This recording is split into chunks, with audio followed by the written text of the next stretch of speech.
The smoke curled upward like a living creature, swallowing the sky, the building, and every hope of escape as people screamed and scattered across the bright daytime street. Cars slammed their brakes, sirens wailed in the distance, and a thick, suffocating darkness rolled out from the shattered doorway of Halveth Industries. Nobody dared to go in, nobody except one man, Alan Morrow, a grease-stained single dad who had only come to drop off a repaired delivery van, felt his legs move before his mind did. Because inside that inferno, someone was crying for help, and even though he had every reason to walk away, something inside him refused. It was the same instinct that had kept him alive, kept him fighting for his daughter, kept him believing that life couldn't stay cruel forever. And as he sprinted through the flames toward the trapped woman in the corner office, he had no idea that this moment, this one impossible act, would flip his entire world upside down. If you believe in kindness, courage, and second chances, please like, comment, share, and subscribe to Touch of Kindness. Your support truly helps these stories reach more hearts. The fire roared behind him like a monster made of heat and fury, but Arlen didn't stop running. His lungs burned, his arms trembled, and ash coated his face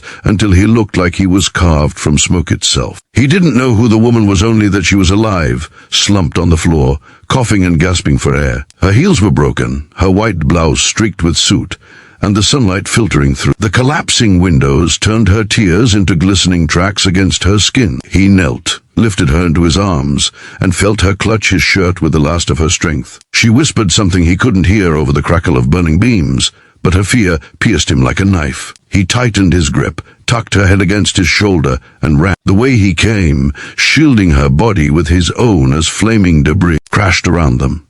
When they burst through the exit and into the sunlight, he fell to his knees in the middle of the street, placing her gently on the pavement as firefighters swarmed the area. Cameras flashed, people screamed. Someone shouted, "That's the CEO." But Arlen didn't care about that. He only cared that she was breathing. Her name was Savra Halen, a woman whose face appeared on magazines, billboards, and financial newspapers. She ruled a company worth billions. She wasn't someone Arlen should ever have gotten close enough to touch, and yet her fingers clung to his wrist, like he was the only solid thing left in her world. As paramedics hovered, she opened her eyes slowly, blinking through the thick haze of smoke. Everyone leaned forward, waiting for her first words. The firefighters, the assistants, the crowd, the media. They wanted a statement, a thank you, some CEO-like command. But instead, she looked directly at Arlen, eyes full of haunting confusion and fragile hope, and her voice, barely above a whisper, trembled with something deeper than gratitude. Why did you come back for me? No one else ever does." Those words were not what anyone expected. Not him. Not the employees, not the cameras recording every second. Something in them didn't sound like a CEO at all. They sounded like someone who knew abandonment too well. And Arlen, who had spent years feeling left behind by the world, suddenly saw her not as a powerful leader, but as a human being who desperately needed someone to stay. The paramedics carried her away, but her gaze lingered on him, as if she was memorizing the face of the man who didn't hesitate when everyone else did. Arlen didn't plan to see her again. He assumed the world of polished executives and expensive suits would swallow her up, leaving him only with the memory of smoke and trembling hands. He returned to his job at a small auto repair shop, a worn-down building with peeling paint and a single flickering bulb above the entrance.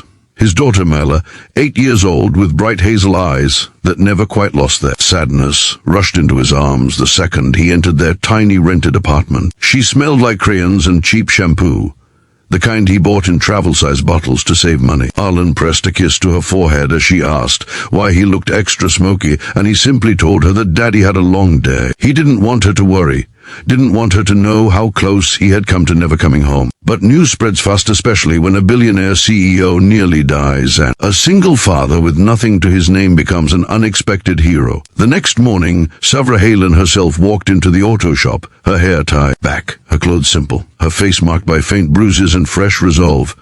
The shop fell silent as she approached him. Everyone assumed she had come to offer money, publicity, maybe a reward.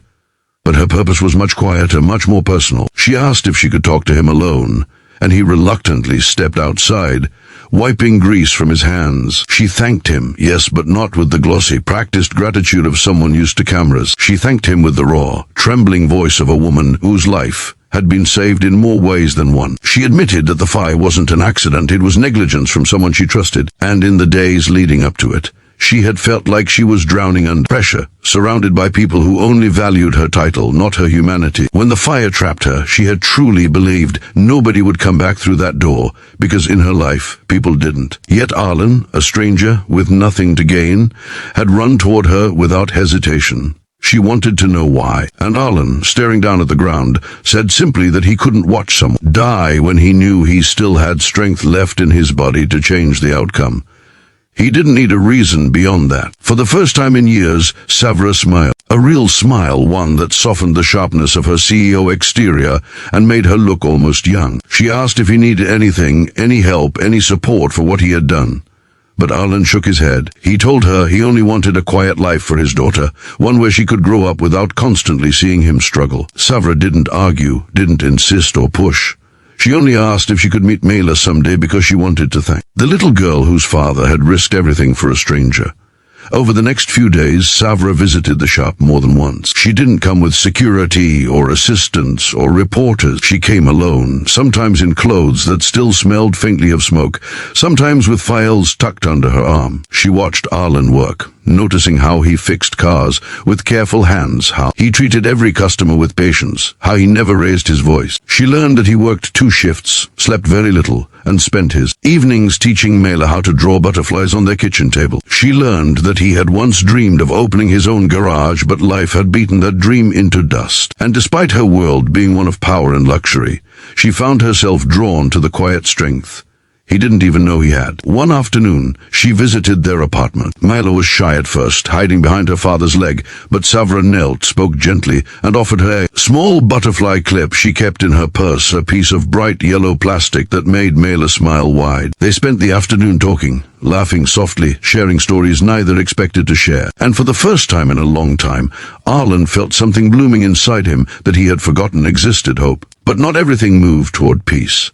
Rumors began circulating in Savra's company. Executives whispered about why the CEO was spending time with a nobody. Some questioned her judgment. Others tried to manipulate the situation for their gain. One particular ambitious board member orchestrated a meeting where they suggested distancing the company from Arlen, implying that his presence might make her look vulnerable. Savra listened to it all in stony silence before standing up and telling them that vulnerability wasn't weakness, it was humanity. And humanity was something the company had lacked for too long. Still, the pressure weighed heavily on her. Arlen could see it in the way her shoulders slumped when she thought no one was looking. One day, when she visited the shop, she confessed that she was considering stepping down, not because she couldn't handle the job, but because she felt trapped in a world that demanded perfection instead of sincerity. Arlen listened quietly, feeling a pang in his chest. He told her she didn't have to carry the burden alone, that asking for help wasn't defeat. She stared at him for a long moment, eyes shimmering with unspoken emotion. But before things could change for the better,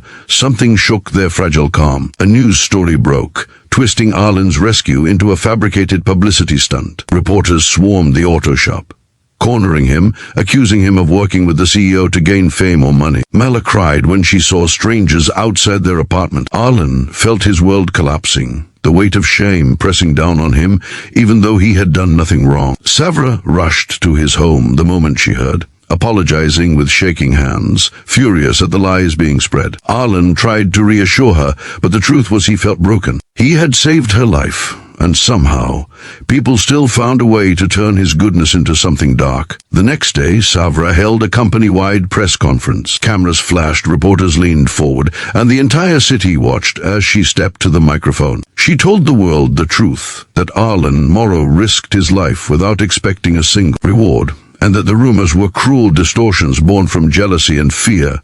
She declared publicly that she admired him, trusted him, and owed him a debt that went deeper than corporate politics. Her voice shook as she defended him, not as a CEO protecting an image, but as a woman protecting someone who had brought humanity back into her life.